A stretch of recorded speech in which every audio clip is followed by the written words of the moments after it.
Hello guys, nandito na naman tayo ngayon sa pag-unbox natin ng mga bagay-bagay na minsan bukas na at minsan hindi pa. Pero this time, itong re-unbox natin ngayon ay sarado pa din ulit. Kasi kahit na, alam mo yun, kahit na gaano ako ka-excited na buksan ito nung dumating na to, ay medyo pinigilan ko yung sarili ko kasi para ano ba, para ano lang, pa-suspense lang. Okay, so ano nga ba ang laman nitong in-order natin na to ngayon? So itong in-order natin na to, background lang, galing pa to sa sa Jakarta, Indonesia. Kaya inabot din ng almost a month and a month and a half siguro bago to nakarating dito sa Pilipinas. And akala ko nga makaka-claim ako ng voucher sa Shopee kasi late nila to na-deliver. Pero hindi, dumating sila on time, so wala tayong voucher na nakuha. And this time, buksan na natin siya kasi marami na nag-aabang dito. Ano nga bang laman itong parcel natin na to? So sa mga kahula, good for you. Wala ko ibibigay sa inyo. Tapos magkano ba itong order natin ito? 2,000 plus yata yun. Pero sige, buksan na natin siya. Gunting, paalala ulit sa mga gagamit ng gunting, huwag kayong anga-anga. Kasi yung gunting natin matalim, baka kayo masugatan, baka kayo matetano kasi makalawang na rin to. Magpatulong sa mga nakakatanda.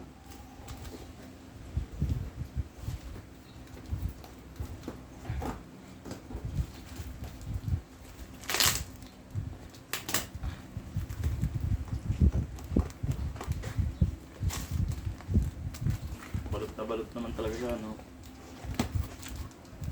Yung maganda dito para ka lang nagbubukas ng regalo.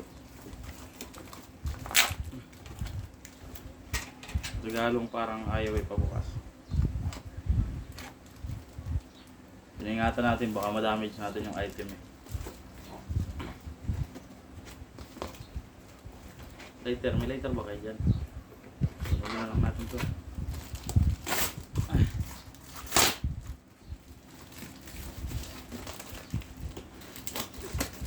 Bakit nga ba ako sa nag-order sa Jakarta, Indonesia pa umorder? Kasi wala namang seller nito dito sa Pilipinas. Hindi ko rin alam kung bakit. Ang layo ko talaga.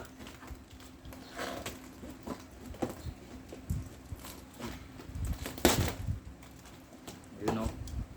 Pause na siya. Ayun. Talagang safe naman pala. Binalot rin naman ni seller sa home. Salamat seller.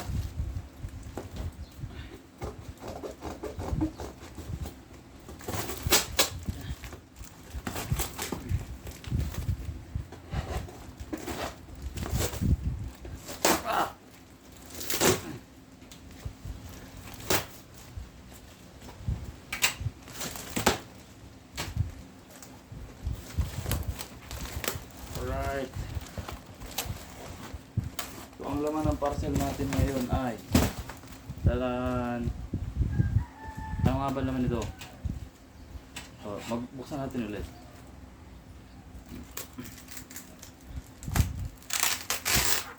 Uy, madami.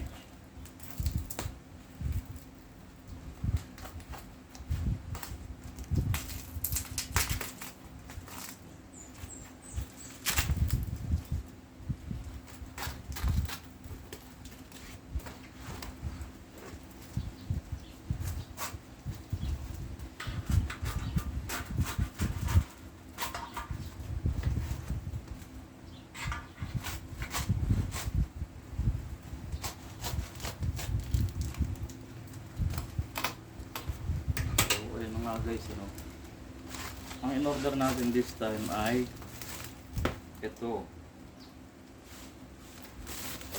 Yan. Tangke ng motor. Tapos sa pagkakalam ko, yung in-order natin is with with lid. May takip dapat siya. Pero as you can see, wala akong makitang takip dito.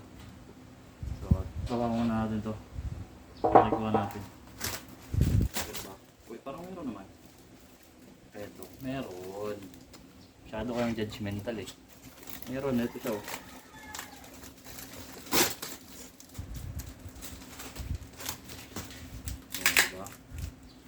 kayong masyadong hot, din nyo pa nabubuksan lahat. Nagja-judge na kayo agad eh. So, andito yung kanyang lid na kasama. O, di ba? Ang ganda. Tanong, asan yung susi nito? Pero parang wala naman siyang susian. Tignan nyo. Ano? Parang wala naman siyang susian. Kaya ang delikado naman to kung wala itong susian. Paano natin iwanan yung motor natin yan? Baka lagyan nila ng ano, ng tubig. So, mahirapan tayong start din yung motor natin. Pero maganda yung ano niya, yung lid niya. Di ko lang alam kung paano to. Ah, okay. So, yan. May ano siya. Tatakip lang natin. Tapos,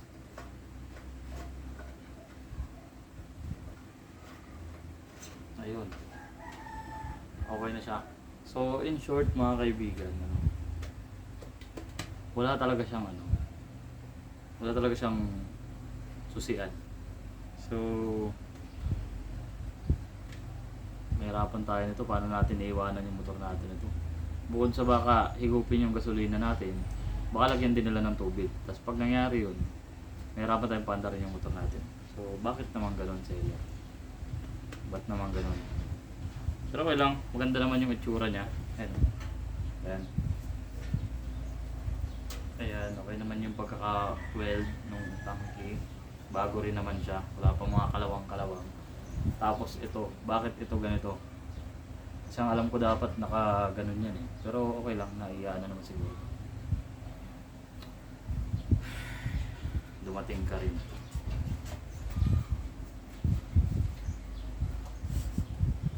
Right.